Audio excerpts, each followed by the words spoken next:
In Time Consulting. Hope you guys are having an amazing week. Happy New Year's again. We've got one of our clients with us. We've got Brad with us tonight. Brad, how are you doing? I'm doing well. Good, Dan. Thanks. Thanks for having me on. Brad, I really appreciate you joining me. I know this is not easy. You haven't been sentenced yet. You're still going through the whole case. You're dealing with a lot, and I know that this is an emotional roller coaster for you and your family. But we're gonna take folks through a little bit about the mind of taking accountability and where the struggles can really fall in taking accountability when it comes to really kind of owning what we did, being accountable, the shame that's involved, admitting that we knew what we were doing when we were doing it. So we're gonna talk about that in a little bit. We'll just give everybody a quick minute to join here. Guys, if you haven't done so, make sure you subscribe to our channel. It's real simple. Just make sure you turn on your notification. That way you'll get notifications when we go live. That will help the channel. And this is going to be probably a 20-30 minute video. You guys will be able to catch this later on a replay. It's going to go live again in a couple days. But right now, Brad, you're charged with you took a plea deal for wire fraud, healthcare fraud, money laundering in the tune of $40-something million. We're going to get into your backstory a little bit, how you did this, but tell people a little bit about what happened and what your company was doing, how you ultimately ended up committing fraud and why you did it and how you justified it. So kind of take us through that a little bit if you could. Yeah. Okay. So, the company I built was it had a medical facility in Florida and in Texas and Arizona. And we, I had physicians that I hired. I had full staff, and I had started a weight loss and wellness program. So the weight loss and wellness program would bring in patients, and we would provide services, ancillary services like blood testing, ultrasound testing, nerve conduction tests. There was a bunch of services that allergy testing was one of the big ones.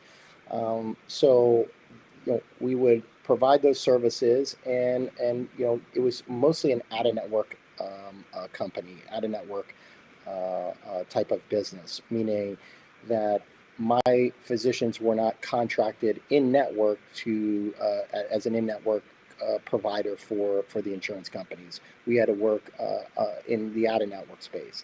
So by working in that out-of-network space, the payments that an insurance company would pay could be greater, could be from $0 to 400%, 500% higher than what they'd normally pay if you found the right insurance and the right policy and the right patient. This is I would look for specific insurance plans to so I would get the most pay. That basically from the insurance company. So you want to know how from here how it worked?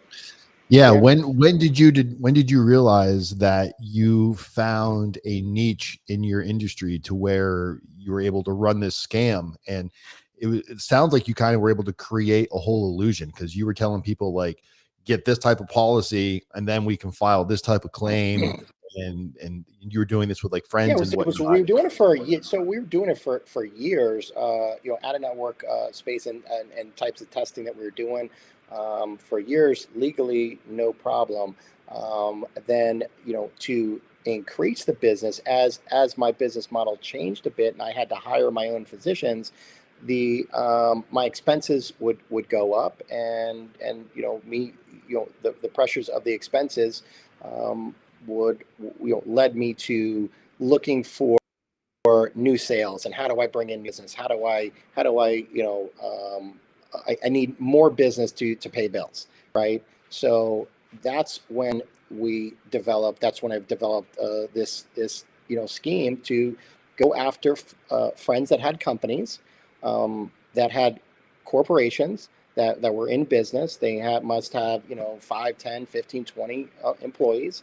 And I directed them to get a specific policy from an insurance company that I knew that paid our company well.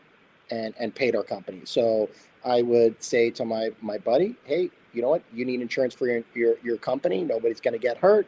Or I have doctors in the area. We'll go ahead and get the insurance. Here's the policy to get. I'll help you. Point out the right one. And once you get it, then we can we'll run your patients will come through my facility, and we'll provide the services for you. It sounds like I'm frozen. Are we frozen here, Dan? Oh, you're good. I look frozen. Okay. So going, by developing, this type of scheme and program would allow my friends' companies, employees go through the services and get the services, from our physicians in our company and our offices that were set up locally in the area. Well, that's saying all of that and having it done, two different things. I put on paper, that's the way it was supposed to work. But at the end of the day, I just allowed my buddies to hand me the insurance card. I would turn it over to my billing company, and my billing company would bill the services. Even though whether they thought they were completed or not, I told them they were completed, and they ran the services, and that's where I got in trouble. And when you would say they'd run the services, so like, let's say it was me, it was my company. Like you said, hey, Dan, we're going to take federal prison time and your employees. So if I wanted a way to make some money here, you would say, all right, here's what we're going to do. We're going to say that you need this service, this service. You're going to bill it through. I'm never going to see a doctor. I'm not going to come in. You're going to run it right through your system as if I did go see the doctor. And then the payout on this could be up in the six figures, correct? Yep. Tends to, yep. And then with that, we get paid, those six figures would get paid to your company. Correct. Yep. And then instead of you just turning around and writing me a check because you didn't want to make it obvious, you would then say, hey, we're going to hire somebody, either a relative of yours, Dan, or somebody within your company. We're going to hire them as a 1099 person.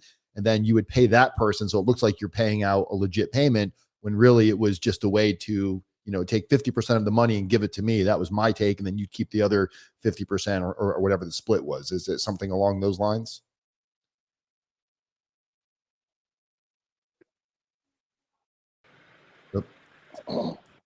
Is that how it went? Sorry, I lost you a little bit there. Is that how it would work? Can you repeat that idea? You were froze. I didn't hear any of that. Oh, apologize. What I was saying is, would the payments get paid out? You would 50% of it you would keep, of 50% would get paid to me. Correct. Yeah. Right. So the monies would get paid to my company, and then I would cut you a check for 50%. And how long did this go on? And was there ever a time when you were like, man, how am I going to stop doing this? Like, did it just become too easy? It was pretty difficult. It's pretty difficult to do, because the insurance companies stop paying at any moment, at a moment's notice. So, finding more friends and companies is not, it's pretty tough to do. But once we did have those services, it was for a few months. It was for a few months, and looking for other companies became more difficult when you get outside of your inner circle. It was, I'd have friends that owned companies, that had a company that had a legitimate business that they'd go get insurance for. So, outside of the, I think it was 5, 6 or 7 companies, outside of that, that was it. And at any point, did you say to yourself, like, man, this is wrong. I'm taking advantage of insurance companies. I'm causing policies to go up potentially throughout the market. Did it ever hit you as like, this is something that you shouldn't be doing? Yeah, no, it crossed my mind when you see those kinds of numbers, and you look at a number that gets paid. First off, it's like, wow, I can't even believe this is getting paid at this rate. But yeah, it did cross my mind, like, wow, should I really be getting this much money? Crossed my mind, but I think we just I felt, I can get away with it. I can get away with it. These are good friends. That's an honest These are answer, these are Brad. That's yeah, yeah. These are good buddies. My buddies won't you know won't tell on you. you always go through it. You won't tell on you. They won't do anything. We've known each other forever. Why would they want to do that, right? And that was really wrong. Do About you that. think other insurance companies do similar things to this? Do you think you're the only one, or do you think this is kind of like more common throughout the industry than people really know? No, I don't think this is common. I think the out of network space is not as common. It's very, very, it's a niche type of business. Not everybody is jumping into the out of network space and trying to get paid. Look, if I had my choices, I would have a in network contract with a provider, that paid the company, and I knew I was getting paid, and you bill the services, and it's pretty standard of what you're going to get paid. So when you don't have that contract and you have to go the out of network, it is a grind. It's a grind, out there, and trying to find, patients and policies, and it was tough, tough to do. So when I found out, that hey, this pays like that, I was like, whoa, shit, let's keep it going. I want to, make this might end tomorrow. Do you think So do you think the greed factor kicked in a little bit there because it was, it was, yeah, I mean, without a it doubt. kind of easy money.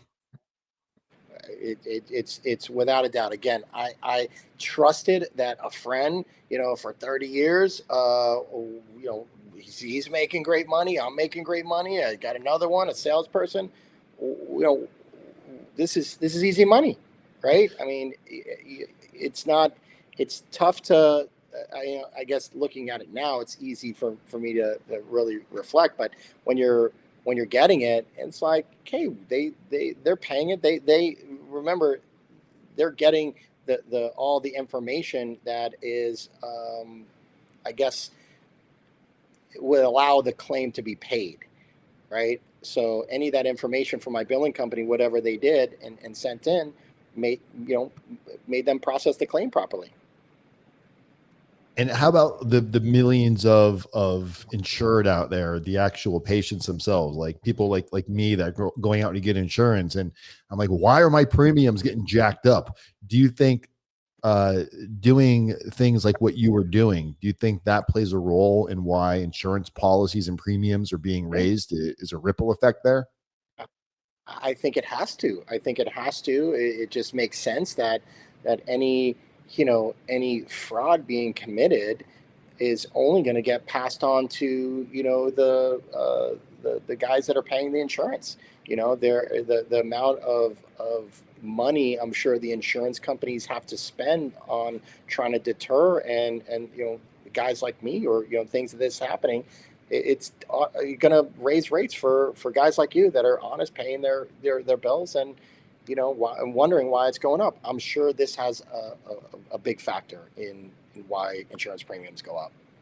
At the time when you were But in the midst of your criminal activities and going through this fraud, did you reflect on yourself? Did you see yourself as a fraudster or somebody that was doing this, or was it kind of, did it become so normal that you kind of got complacent doing it? yeah, no, I didn't feel like I was a fraudster. Um, I really didn't. The company was around for years, and we were, did really some good business, and then you know that just kind of paved the way, and it was just easy. And I felt that, again, I think it's the relationships that you feel that you're closest to that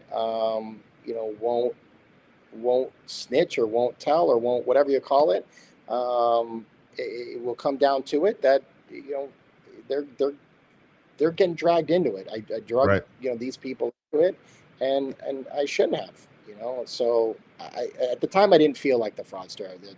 Answering the question, And but that's, now I feel like a fraudster. well, and that kind of brings me to my next question. So for those watching that don't know, your father also went to federal prison, correct? When you were younger. He did. And Yeah. what did your Yeah. father go to federal prison for? He went to federal prison for Medicare fraud. Okay. Medicare fraud. He he was seeing patients. He billed for patients that when he was in a different state, he was attending a funeral, his brother's funeral. There was patients that were billed on the days that he was out of town. So And did you ever ask him like no why explanation he for did that. what he did? Yeah, in roundabout ways, I would hear conversations and whatever him justifying, trying to help. He was trying to help his kids, or whether it's me, my brother, or, felt the pressure. He felt the pressures of bills piling up. I think that he had to keep it going, or had to make sure that the money was coming in, even Sounds a though little familiar, doesn't it? yeah, it does. It does.